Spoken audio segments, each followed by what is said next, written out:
Good morning friends मेरे प्यारे students, स्वागत है आप सबका मेरे क्लास में। मनुष्य का जो नॉर्मल टेम्परेचर होता है वो होता 37 डिग्री सेल्सियस। उससे थोड़ा भी अगर ज़्यादा हुआ तो मनुष्य को गर्मी फील होता है और पसीने निकलते हैं। ठीक है, अभी का जो टेम्परेचर है पिछले कुछ 3 दिनों से वो 44 डिग्री टेम्परेचर सेल्सियस हो रहा है। इसीलिए मैं 2-3 दिन से वीडियो नहीं बना रहा था, क्योंकि वीडियो शूट करने में बहुत ज़्यादा गर्मी और बहुत ज़्यादा पसीना आ रहा था, और ऊपर से ये दो लाइट लगा हुआ सामने, तो टेम्परेचर जो है बहुत ज़्यादा हो जा रहा है। अभी जो मैं वीडियो शूट कर रहा हूँ ये देखिए सुबह 4 बजे का टाइम है, इसके बावजूद जो है टेम्परेचर 39 या 38 प्लस। चलिए कोई बात नहीं, वीडियो तो शूट करना ही पड़ेगा। सॉरी 2 दिन से वीडियो नहीं शूट कर रहा था ड्यू टू टेम्परेचर जो है बहुत ज़्यादा है। आइए, आज का जो टॉपिक है वो इलेक्ट्रिसिटी चैप्टर से है, और इलेक्ट्रिसिटी का मैं न्यूमेरिकल्स लेकर के आया हूँ आपके सामने। तो आइए, स्वागत है आप सबका, ध्यान से देखिए। और जब मैं आप लोग के लिए इतना मेहनत कर रहा हूँ तो आप लोग कृपया करके आपको तो सिर्फ अपने फिंगर से एक बटन ही दबाना है, सब्सक्राइब का और लाइक का, बस कमेंट लिख करके भेज देना है, इसमें तो पैसा जाता नहीं है। आइए देखिए, तो कभी कभी कुछ अच्छा काम कर देना चाहिए, जैसे मैं अच्छा काम कर रहा हूँ। तो देखिए, इलेक्ट्रिसिटी का न्यूमेरिकल जो है, मैं कुछ यहाँ पर फॉर्मूला कुछ लिख दे रहा हूँ, ठीक ना। न्यूमेरिकल बनाना बहुत ज़्यादा हेल्प करेगा। तो यहाँ देखिए कुछ फॉर्मूलाज हैं, इस पर आप लोग ध्यान दीजिएगा। फॉर्मूला तो ओम्स लॉ का जो फॉर्मूला था, मैंने ओम्स लॉ बताया था, एक वीडियो है ओम्स लॉ का, उसको देख लीजिएगा, बहुत ही बेहतरीन तरीके से समझाया गया है, ठीक ना। उसको बार बार देखिएगा। ओम्स लॉ ने क्या दिया था, V = IR, है ना। तो यहाँ से बच्चों 2 और फॉर्मूला निकलता है। अगर हम वोल्टेज निकाल रहे हैं तो यहाँ यूनिट जो है वो वोल्ट हो जाता है, ये यूनिट लिख रहे हैं, फॉर्मूला लिख रहे हैं। अगर I निकालने का बोलेगा तो V/R हो जाएगा, ये R डिवाइड में जाएगा। I का हो जाता है एम्पियर, इसको हम लोग V लिखते हैं, इसको हम लोग A लिखते हैं, ठीक है। अगर R निकालने बोलेगा तो हो जाएगा V/I। R का हो जाता है ओम, क्या होता है, यूनिट ओम, साइन होता है ऐसे। ये फॉर्मूला जो है एक फॉर्मूला हुआ, तीनों एक ही में है, एक ही हिस्सा है।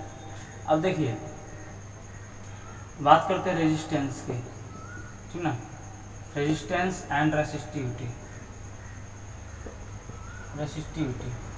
इसका ही मैंने ओम्स लॉ में ही बताया हुआ है। तो रेजिस्टेंस रेसिस्टिविटी क्या होता है, रेजिस्टेंस को R से लिखते हैं और रेसिस्टिविटी को लिखते हैं रो से, ठीक ना। किसी कंडक्टर का लेंथ है L और उसके एरिया पर अगर A है तो उसका मैंने फॉर्मूला लिखवाया था, R = ρL/A लिखवाया था, ठीक है। तो यहाँ से इसका तो मैंने लिखा दिया ओम होता है, ठीक ना। अगर रो निकालना होगा तो एरिया इधर इंटू हो जाएगा, एरिया इंटू A/L हो जाएगा। तो रेजिस्टिविटी का जो यूनिट होता है वो होता है ओम मीटर, और रेजिस्टेंस का यूनिट होता है ओम। और ये यूनिट पे बहुत ज़्यादा ध्यान देना है, क्योंकि यूनिट से ही हम लोग पहचान पाएंगे कि गिवन में क्वेश्चन में क्या क्या गिवन दिया हुआ, ठीक ना। अब देखिए देख रहे हैं ना, बस कुछ ही देर हुआ है और गर्मी जो है अपना प्रकोप दिखा रहा है। टाइमिंग जो है 4 बजे का है और फिर भी जो है इतना ज़्यादा गर्मी है, ठीक है। तो देखिए उसके बाद तो यहाँ पर एरिया कैसे निकालते हैं हम लोग, एरिया निकालने के लिए πr² का इस्तेमाल करते हैं ना, क्योंकि वो क्रॉस सेक्शन एरिया सर्किल ही लेंगे हम लोग, क्योंकि कॉपर का जो डिजाइन होता है वो सिलेंड्रिकल होता है, और सिलेंड्रिकल के एक सेक्शन पर हम काटते हैं तो सर्कल मिलता है हमको, और सर्कल का एरिया होता है πr²। ओके, साफ। चलिए आगे बढ़ते हैं। ये हो गया दूसरे टाइप का फॉर्मूला जो रेजिस्टेंस रेजिस्टिविटी से रिलेट करता है। अब आते हैं पावर का फॉर्मूला होता है P = VI, ठीक है। क्या होता है P = VI, V हो गया पोटेंशियल डिफरेंस, I हो गया करंट, पावर हो गया। पावर का फॉर्मूला होता है यूनिट होता है वाट, ठीक है। इसको W से लिखते हैं ना, यूनिट भी ध्यान दीजिएगा, यूनिट भी क्या में आ जाता है। तो अगर हम यहाँ से देखिए, सिंस V = क्या होता है, IR होता है, ठीक ना। तो अगर हम V के यहाँ पर IR रखते हैं तो क्या हो जाएगा, I² आता है। तो ये भी एक फॉर्मूला निकल गया, P = I²R। और अगर हम लोग आई के यहाँ पर वी बाई आर लिखते हैं, अगर होता है ना V by R, I equal V by R, यहाँ पर आई इक्वल रखते हैं तो वी बाई आर, तो क्या हो जाता है पी इक्वल टू, ये होता है V square by R. Power का एक और फॉर्मूला निकल गया। पावर का यहाँ पर 3 फॉर्मूला हो जा रहा है, एक तो ये हो जा रहा है पी इक्वल टू वी आई, एक हो जा रहा है आई स्क्वायर आर, एक हो जा रहा है वी स्क्वायर बाई आर। ये तीनों फॉर्मूला जो है हमने निकाला है, ओम्स लॉ से निकाला है, ठीक ना। आप लोग 9th क्लास में पढ़ेंगे, पावर का होता है W बाई टी होता है, ठीक ना, वर्क बाई टाइम, ठीक है, कार्य करने की दर को शक्ति कहते हैं, the rate of doing work, या हम लोग एनर्जी बाई टाइम भी बोल सकते हैं। ओके, सही है, एनर्जी बाई टाइम बोल सकते हैं। चलिए, तो वर्क ही एनर्जी होता है, आपको पता है। Capacity to doing work is equal energy, कार्य करने की क्षमता को एनर्जी बोलते हैं। तो W बाई टी और E बाई टी दोनों सेम है, और कार्य का यूनिट तो वाट होता है, लिखवा दिए हम लोग, ठीक है। अब हीट की बात करते हैं, जो अभी है बहुत ज़्यादा हीट अगर निकालना रहेगा, अगर किसी कंडक्टर से करंट पार होता है तो कुछ टाइम के बाद वो कंडक्टर जो है हीट हो जाता है।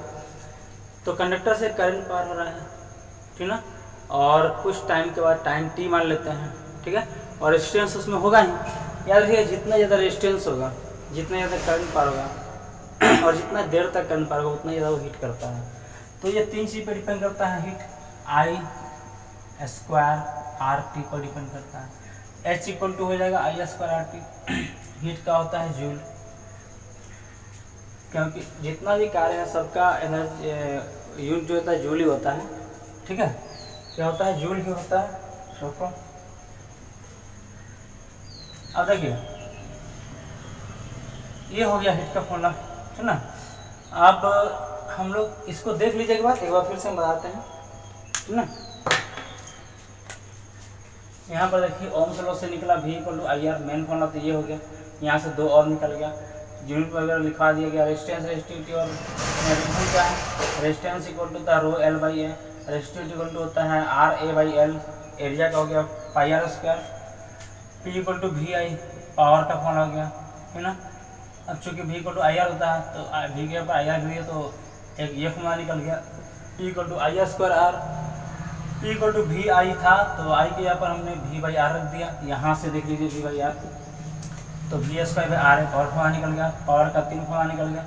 आपको क्वेश्चन कंफ्यूज नहीं होना है, क्वेश्चन देखना है कि क्वेश्चन में क्या क्या गिवन है, ठीक ना, उसके अकॉर्डिंग फॉर्मूला को लगा देना है। अगर क्वेश्चन में वी आई पी दिया हुआ है तो ये रिलेशन देना है। क्वेश्चन में अगर V I P I R का है तो ये रिलेशन देना है। अगर क्वेश्चन में पी वी आर दिया है, पी वी आर, तो ये रिलेशन देना है। पावर का होता है W बाई टी या E बाई टी, जो बोलिए, कार्य करने की दर को, और हीट का हो गया आई स्क्वायर आर टी। तो बच्चों, ये इतना फॉर्मूला है और इतना ही फॉर्मूला पर हम लोग क्वेश्चन बनाएंगे। छोटे छोटे फॉर्मूले और भी है जो चैप्टर के स्टार्टिंग में कुछ दिया हुआ था, जैसे Q equal to I T. Q क्या है, चार्ज है, ये क्या है, चार्ज। हिंदी वाले बच्चे ध्यान देंगे, आवेश बोलते हैं इसको। आई क्या है, करंट है, टी क्या है, टाइम है। तो चार्ज का यूनिट क्या होता है, कूलम होता है। चार्ज का यूनिट क्या होता है, कूलम होता है। रिप्रेजेंट करते हैं इसको C से, है ना। तो यहीं से 2 और फॉर्मूला निकल जाएगा। आई इक्वल टू क्या हो जाएगा, आई इक्वल टू क्या Q बाई टी हो जाएगा, ठीक ना। और टाइम तो निकाल देता नहीं है, तो आई और Q ये 2 चीज निकालना देता है। एक आखिरी formula, N equal to Q equal to होता है एन ई। Q क्या है, चार्ज हो गया, E क्या है, इलेक्ट्रॉन्स पर चार्ज हो गया। कितना होता है इलेक्ट्रॉन्स पे चार्ज, 1.6 10 का पावर माइनस 19 कूलम, याद रखिएगा। N क्या है, नंबर हो गया, नंबर ऑफ इलेक्ट्रॉन्स, ठीक है। और Q तो चार्ज मैंने लिखा दिया, Q हो गया चार्ज, ठीक है। तो जब भी नंबर ऑफ इलेक्ट्रॉन्स निकालने के लिए बोलेगा, यानी कि N बोलेगा निकालने के लिए अगर, तो Q बाई E हो जाएगा। मतलब अगर मान लीजिए कि छोटा सवाल आ जाएगा, छोटा सवाल कि 1 कूलम में कितने नंबर ऑफ इलेक्ट्रॉन्स आएंगे, तो 1 इलेक्ट्रॉन्स पे कितने चार्ज होते हैं उससे मैं डिवाइड कर दूंगा, सिंपल सा है। और तब जो है इसका आंसर समथिंग इतना 6.25 और 18 आएगा, 18 इलेक्ट्रॉन्स आ जाएगा। तो इस तरीके से जो है 6.25 आ जाएगा, है ना। तो आप लोग इस फॉर्मूला को अच्छा से देख लीजिए और स्क्रीनशॉट ले लीजिए। और हम जो है आगे क्वेश्चन देखते हैं कैसा क्वेश्चन देता है।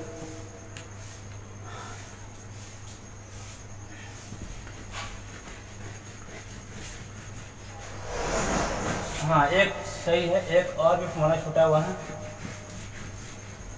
देखिए ये फॉर्मूला छूटा हुआ है, resistance series in parallel, series and parallel. Resistance जो होता है दो तरीके से, पहला सीरीज, सीरीज में मान लीजिए कि ये एक वायर है, यहाँ पर एक रेजिस्टेंस लगा हुआ, एक रेजिस्टेंस यहाँ पर, एक रेजिस्टेंस यहाँ पर, ऐसे करते करते बहुत सारे रेजिस्टेंस है। ये R1 रेजिस्टेंस हो गया, ये R2 और ये R3 है। तीन रेजिस्टेंस यहाँ पर दिया हुआ है, ठीक ना, A to B वायर है, यहाँ पर यहाँ पर यहाँ पर तीन रेजिस्टेंस दिया हुआ है। तो यहाँ पर देखिए ऐसे मार लेते हैं, इसको डी मार लेते हैं, ठीक ना। A से B R1 रेजिस्टेंस है, B to C R2, C to D R3 resistance है। तो एक ही वायर में कनेक्ट है, ठीक ना। तो जब भी रेजिस्टेंस एक ही वायर में कनेक्ट होता है, एक सिंगल वायर में, ठीक ना, बहुत सारे सिंगल वायर में बल्ब लगे हुए हैं या फैन लगे हुए हैं, तो सब रेजिस्टेंस को बढ़ा रहे हैं कहीं ना कहीं, तो उसको बोलते हैं सीरीज में। तो टोटल रेजिस्टेंस अगर निकालेंगे हम लोग, टोटल रेजिस्टेंस किसमें है, सीरीज में है, टोटल रेजिस्टेंस इन सीरीज,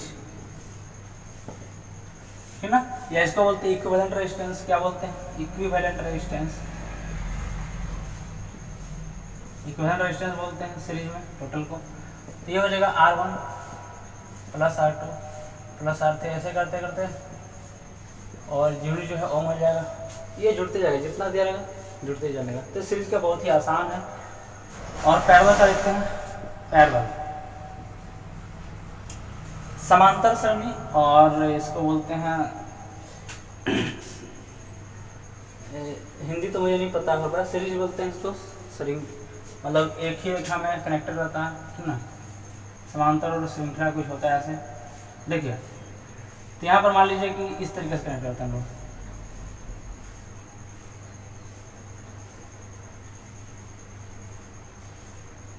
ठीक ना।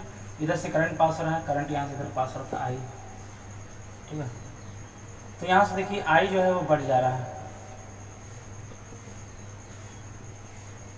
इधर से I1 I2 I3 हो जा रहा है, ठीक ना। तो यहाँ पर एक रेजिस्टेंस हो गया, एक रेजिस्टेंस यहाँ, एक रेजिस्टेंस यहाँ, R1 R2 R3। जब ये सिंगल I1 I2 I3 मिलेगा तो फिर यहाँ सिंगल I हो जाएगा, यानी कि I इक्वल हो जाएगा I1 plus I2 plus I3, ठीक है। अब देखो इसका जब रेजिस्टेंस निकालेंगे हम लोग, इक्विवेलेंट रेजिस्टेंस, तो ये पैरेलल में हो गया ना, तो 1/R लिखते हैं, 1/R P से हो गया पैरेलल, है ना। और यहाँ से RS लिख सकते हैं हम लोग, RS हो गया सीरीज। तो ये हो जाएगा 1/R1 1/R2 और 1/R3, यूनिट इसका ओम हो जाएगा, ठीक है। अब मान लीजिए कि अगर फॉर टू रेजिस्टेंस, अगर दो रेजिस्टेंस दिया हुआ है तो 1/R इक्वल टू हो जाएगा R1 प्लस R2, ऐसे एलसीएम लेंगे। तो ये एलसीएम लेकर इसको हम अगर इसको रेक्टिफाई करते हैं तो R1 R2 by R1 plus R2 हो जाता है। तो फॉर टू रेजिस्टेंस हम लोग अप्लाई कर सकते हैं इस फॉर्मूले को, ठीक है। चलिए लिख लीजिए अच्छा से। और एक चीज़ याद रहेगा कि पैरेलल का जो रेजिस्टेंस होता है वो सीरीज से कम होता है, क्योंकि फ्रैक्शन में है, बाई में, ठीक ना। सपोज मान लीजिए कि अगर हमारे पास 3 रेजिस्टेंस है, 2 2 2 का 3 रेजिस्टेंस है, और अगर सीरीज में अगर जोड़ते हैं तो कितना होता है टोटल रेजिस्टेंस, 6 ओम होता है। लेकिन अगर हम लोग पैरेलल में इसको कनेक्ट करते हैं तो इसका आंसर देखिए क्या आएगा, एलसीएम हो गया 2 और ऊपर 3/2 यानी कि 1.5 आता है। तो ये ज़्यादा है ये कम है ना। सेम रेजिस्टेंस अगर सीरीज में जोड़ा गया और पैरेलल में कनेक्ट किया गया तो पैरेलल में रेजिस्टेंस कम होता है सीरीज के कंपेयर में, ओके। इसे जितने भी हाउस वायरिंग किए जाते हैं या फैक्ट्री में, प्लांट में या ऑफिस वगैरह में, सारा जो वायरिंग है वो हमारा पैरेलल में होता है। और मैरिज प्रोसेसन हो गया या लाइटिंग सिस्टम जो लगाता है शादी ब्याह पूजा वगैरह में, ठीक ना, या स्ट्रीट लाइटिंग किया जाता है, वो सब जो है सब सीरीज में होता है, ठीक ना। तो उसका रेजिस्टेंस ज़्यादा होता है। इसको स्क्रीनशॉट लीजिए और मैं आप फटाफट क्वेश्चन लूँगा, ठीक ना।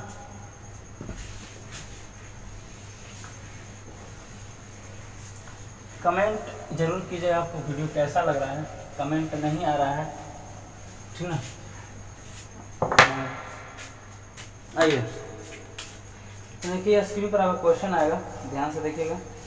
श्रेणी क्रम में संयोजित समान मान के 4 प्रतिरोधों के समूह का तुल्य प्रतिरोध 16 ओम है। देखिए 4 प्रतिरोध दिया हुआ है, R1, R2, R3, R4 तक 4 प्रतिरोध का मान जो है वो समान मान है, मतलब सभी का वैल्यू जो है समान है, इक्वल है। और टोटल प्रतिरोध दिया है 16 ओम। टोटल कितना दिया है 16 ओम। तो प्रत्येक प्रतिरोध का मान निकालना है, प्रत्येक प्रतिरोध का। तो अगर देखिए मैं समझाता हूँ पहले, ट्रिक्स तो बाद में आएगा ही, पहले इसको समझ लीजिए। ये R1, R2, R3, R4 4 प्रतिरोध हमने हमारा दे रखा है, ठीक ना, ऐसे करंट फ्लो हो रहा है। एक और चीज, सीरीज में सेम करंट फ्लो होता है, हाँ वोल्टेज अलग अलग हो जाता है, करंट सेम होता है। जैसे यहाँ पर वोल्टेज होगा V1, यहाँ V2, यहाँ V3, यहाँ V4, वोल्टेज अलग अलग होता है, ठीक ना, और करंट जो है सेम हो जाता है, क्योंकि सेम हो जाएगा। चलिए अब देखिए, चूँकि इसका वैल्यू भी आ रहा है, इसका वैल्यू भी आ रहा है, इसका वैल्यू भी आ रहा है, और इसका वैल्यू भी आ रहा है, इन सबका वैल्यू आ रही है, मान लेते आ रहा है, क्योंकि सब इक्वल वैल्यू है, ठीक ना। और सबका इक्विवेलेंट रेजिस्टेंस कितना दिया हुआ है, सीरीज में है 16 दिया हुआ है। अगर मैं सबको ऐड कर दूंगा तो कितना हो जाएगा, 4R हो जाएगा, ठीक ना। R इज इक्वल टू हो गया 4R, R मतलब सीरीज, है ना, 4R दिया हुआ। इसका वैल्यू कितना दिया हुआ, इसका वैल्यू दिया हुआ 16, और ये हो गया 4R, तो ये 4 कर गया। R का वैल्यू कितना हो गया 4 ओम, मतलब सबका 4 4 4 4 ओम रेजिस्टेंस हो जाएगा। यही पूछा था कि प्रत्येक रेजिस्टेंस का मान पूछा था, इसका क्या हो जाएगा आंसर, 4 ओम आ जाएगा। चलिए समझ में आ गया आपको। चलिए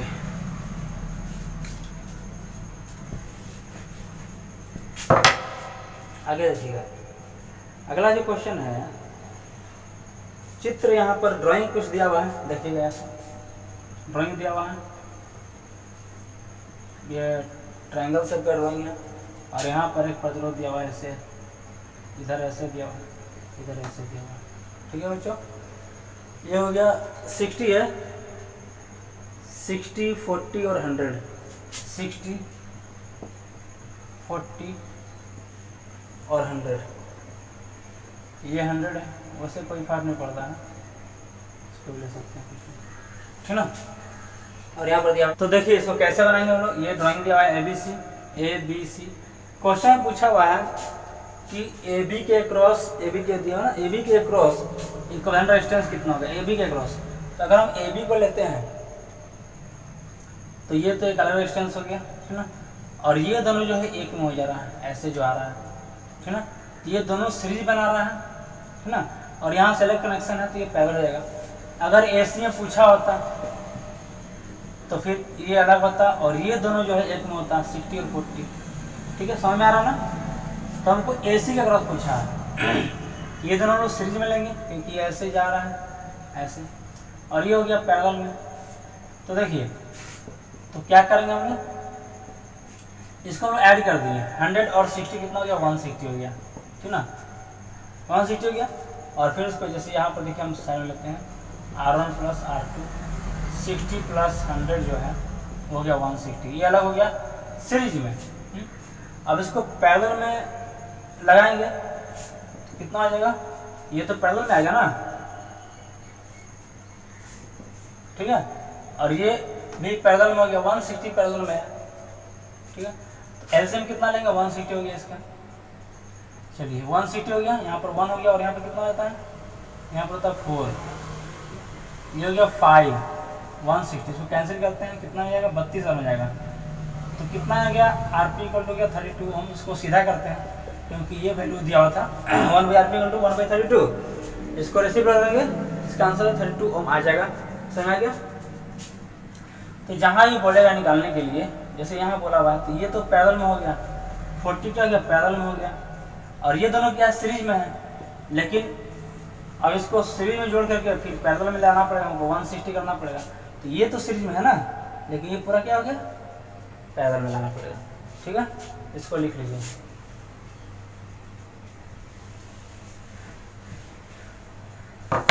अगला क्वेश्चन देखिए, फिर से वही क्वेश्चन है, ठीक ना, वो हम इसको यहाँ ध्यान लेते हैं। 6 ओम प्रतिरोध वाली कुंडलियाँ दिए गए फिगर जोड़ी गई है तो इसका इक्विवेलेंट रेजिस्टेंस क्या होगा। यहाँ पर इस तरह का ड्राइंग दिया हुआ है,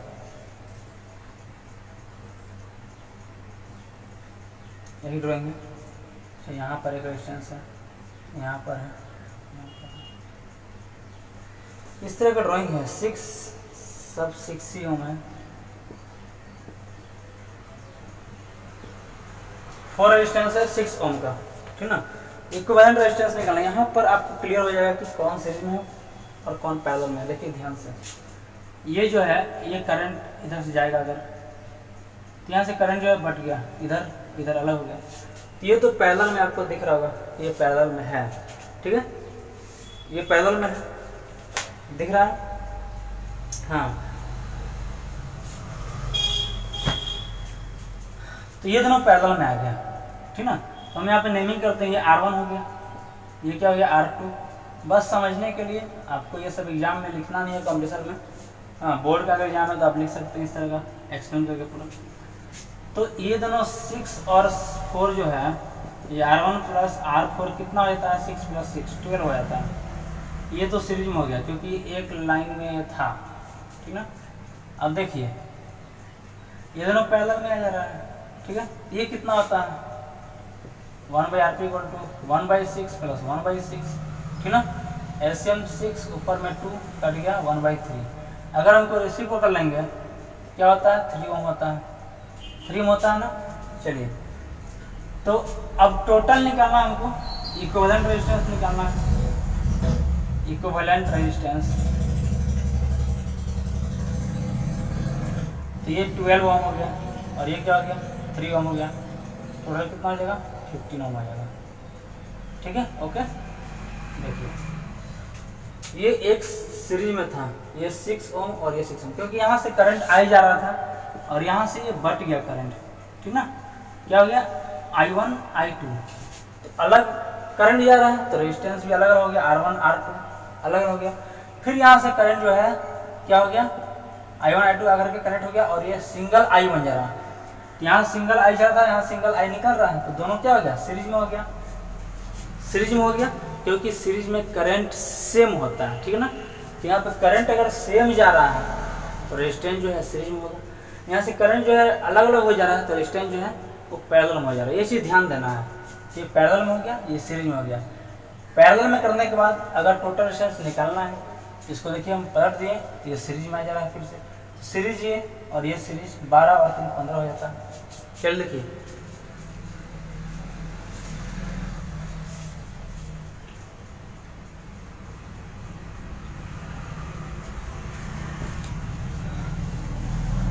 अगला क्वेश्चन ध्यान दीजिएगा, ठीक ना। यहाँ भी खूबसूरत सा ड्राइंग दिया हुआ है,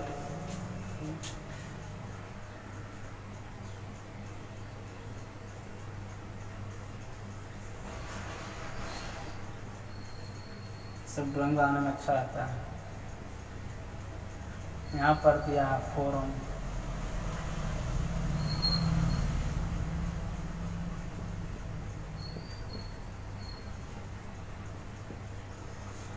ये 4 ओम का 4 रेजिस्टेंस दिया हुआ है। करंट जो इधर से जा रहा है इधर से निकल रहा है, ठीक ना। 4 ओम प्रतिरोध वाली 4 कुंडलियाँ दिए गए फिगर के अनुसार कनेक्ट किया गया है। इनका इक्विवेलेंट रेजिस्टेंस क्या होगा, टोटल रेजिस्टेंस क्या होगा ये बताना है आपको। टोटल रेजिस्टेंस कितना होगा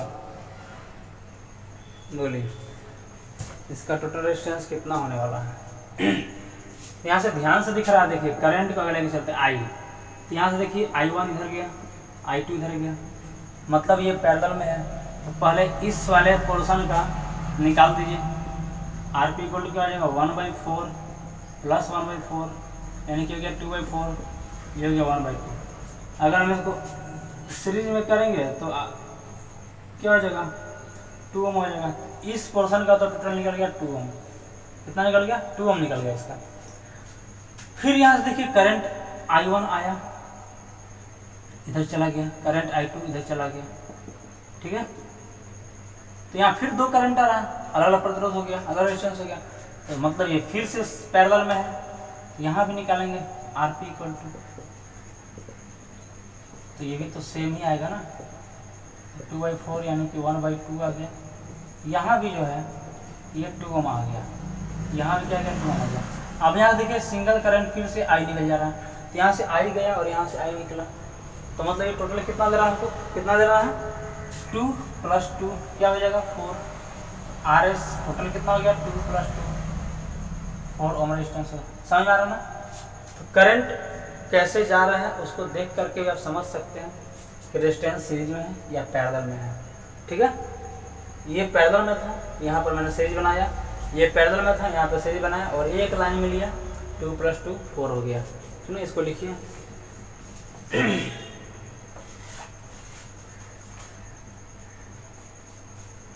आइए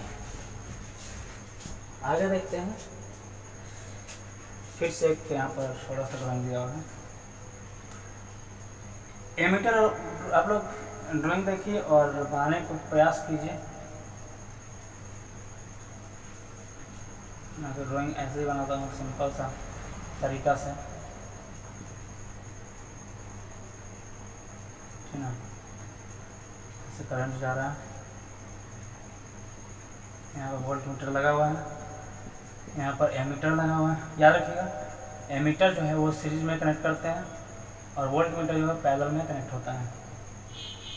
ये 6 वोल्ट का लगा हुआ है और ये 2 एम्पियर का करंट शो कर रहा है। ठीक है, यहाँ पे आर रेजिस्टेंस है। देखिए एमीटर और वोल्टमीटर कनेक्ट किया गया है। एमीटर जो है वो सीरीज में कनेक्ट होता है और वोल्टमीटर जो है पैरेलल में कनेक्ट होता है, याद रखिएगा।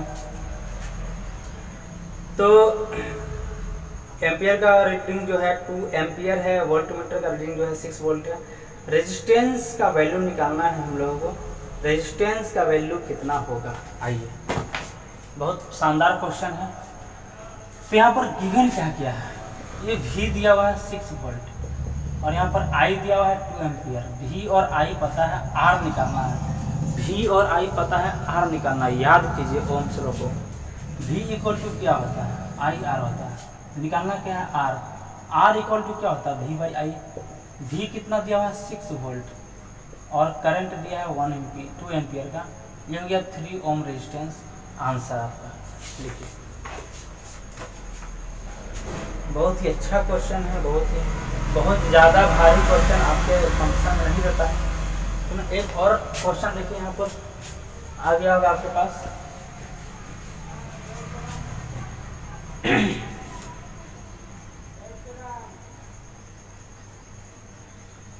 इसीलिए मैंने सोचा कि ये सुबह में पढ़ा देते हैं, बहुत अच्छा रहेगा। सुबह का टाइम जो है बढ़िया है, बहुत ज़्यादा टेम्परेचर नहीं रहता, लेकिन दिन भर तो यहाँ पर परेशान हो जाते हैं हम लोग, ठीक ना। वैसे आप लोग कोई टेंशन नहीं है, आप लोग पढ़ते रहिए मन लाकर। जो ड्राइंग में दिया हुआ है एम्पियर द्वारा रीडिंग का मान निकालना, मतलब करंट का मान निकालना है, सीधी बात है। करंट का वैल्यू कितना है, ठीक है, करंट का जो वैल्यू है वो कितना होगा ये बताना है। तो देखिए जी, यहाँ पर 2 रेजिस्टेंस दे रखा है, एक R1 और एक यहाँ पर R2 दे रखा है। अब जरा सोचिए कि क्या R1 R2 जो है एक ही वायर में है, क्या इससे एक ही करंट फ्लो हो रहा है कि अलग अलग करंट फ्लो हो रहा है। मान लीजिए कि यहाँ से करंट फ्लो हो रहा है I, ऐसे ऐसे ऐसे ऐसे, एक ही करंट फ्लो हो रहा है, दिख ही रहा है, एक ही करंट फ्लो हो रहा है। करंट बढ़ रहा है क्या, नहीं बढ़ रहा है। करंट बढ़ रहा है क्या, नहीं बढ़ रहा। मतलब ये R1 R2 जो है वो सीरीज में है, ठीक ना। तो पहले तो हम टोटल R निकाल लेते हैं। तो टोटल R कितना हो जाएगा, R1 + R2, 3.5 + 0.5 कनेक्ट कर दिया मैंने, कितना निकल गया, ये हो गया 4 ओम रेजिस्टेंस तो निकल गया, ठीक ना। अब यहाँ पर पोटेंशियल डिफरेंस भी दिया हुआ है, 2 वोल्ट का बैटरी यहाँ पर लगा हुआ, देख लीजिए ये बैटरी है, सेल है, तो भी दिया हुआ है 2 वोल्ट का। निकालना क्या है, करंट एमीटर का रीडिंग पूछ रहा है कितना है, ठीक ना। तो निकाल दीजिए, I = क्या होता है, V/R होता है।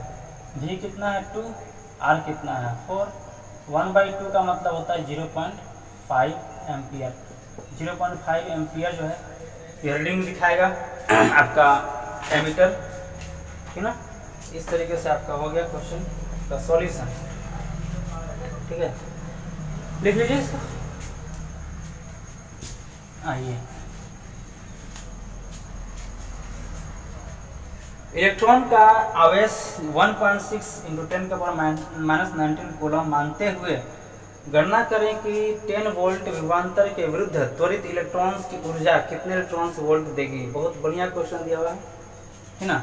इलेक्ट्रॉन्स का चार्ज दिया हुआ है, यहाँ पर देख लीजिए बच्चों 1.6। इलेक्ट्रॉन्स का चार्ज कितना 1.6 10 का पावर -19 कूलम। इलेक्ट्रॉन्स का चार्ज दिया हुआ है 1.6 10 का पावर -19 कूलम मानते हुए यह 10 वोल्ट का ये पोटेंशियल डिफरेंस कितना दिया 10 वोल्ट जो दिया उसको लिख दे रहे हैं कि विरुद्ध त्वरित इलेक्ट्रॉन्स की ऊर्जा कितने इलेक्ट्रॉन्स वोल्ट के बराबर होगी। इलेक्ट्रॉन्स का जो ऊर्जा होता है, एनर्जी होता है, वो इलेक्ट्रॉन्स वोल्ट में मेजर करते हैं हम लोग। इलेक्ट्रॉन वोल्ट ईवी में मेजर करते हैं, ठीक है। तो उसका वैल्यू पूछा है और यहाँ पर गिवन है क्वेश्चन में, देख लिया 1 इलेक्ट्रॉन वोल्ट का वैल्यू दिया हुआ है 1.6 10 का पावर -19 जूल। ये 1 इलेक्ट्रॉन वोल्ट का वैल्यू दिया हुआ है। अब यहाँ पे देखना है कि कितना इलेक्ट्रॉन वोल्ट यहाँ पर एनर्जी कंज्यूम हो रहा है रीडिंग में, ठीक है। चलिए इसको बनाया जाए।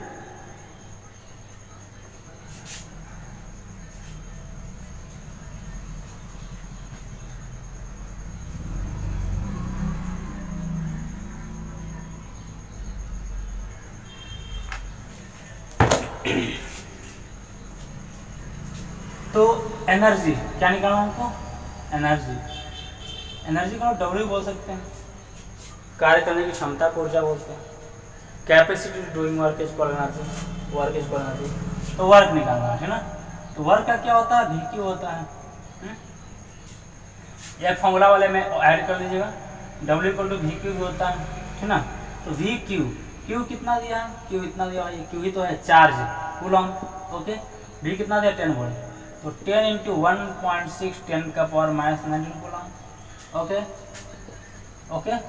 तो जब 1.6 को 10 से मल्टीप्लाई कर दिया गया तो ये 16 होता है। कैसे, ये हट गया 10 10 कर गया, 16 इंटू 10 का पावर -19 कूलम। ये क्या आ गया, एनर्जी आ गया एनर्जी आ गया, ठीक है। अब बोला है एनर्जी आ गया, ठीक ना। बोला है कि यहाँ पर दिया हुआ है विभवांतर के विरुद्ध त्वरित इलेक्ट्रॉन्स की ऊर्जा कितने इलेक्ट्रॉन्स वोल्ट होगी। अच्छा, इलेक्ट्रॉन्स की ऊर्जा बताना कितना इलेक्ट्रॉन्स वोल्ट होगी। तो 1 इलेक्ट्रॉन वोल्ट का यहाँ पर ऊर्जा दिया हुआ है और ये भी क्या निकला, जूल ही निकला, ऊर्जा ही निकला। तो क्या करते हैं कि इससे डिवाइड करते हैं, क्योंकि टोटल जो है निकल गया है। तो 16 इंटू 10 का पावर -19 जूल को डिवाइड करते हैं हम लोग 1.6 10 का पावर -19। ये तो कट जा रहा है ना, ये पॉइंट हट गया, ठीक है। पॉइंट हटे तो क्या जाएगा, ऊपर में 10 जाएगा, ये 16 कट गया, बच गया 10 इलेक्ट्रॉन्स वोल्ट। क्या हो जाएगा 10 इलेक्ट्रॉन्स वोल्ट, ओके। बराबर नोट कीजिए।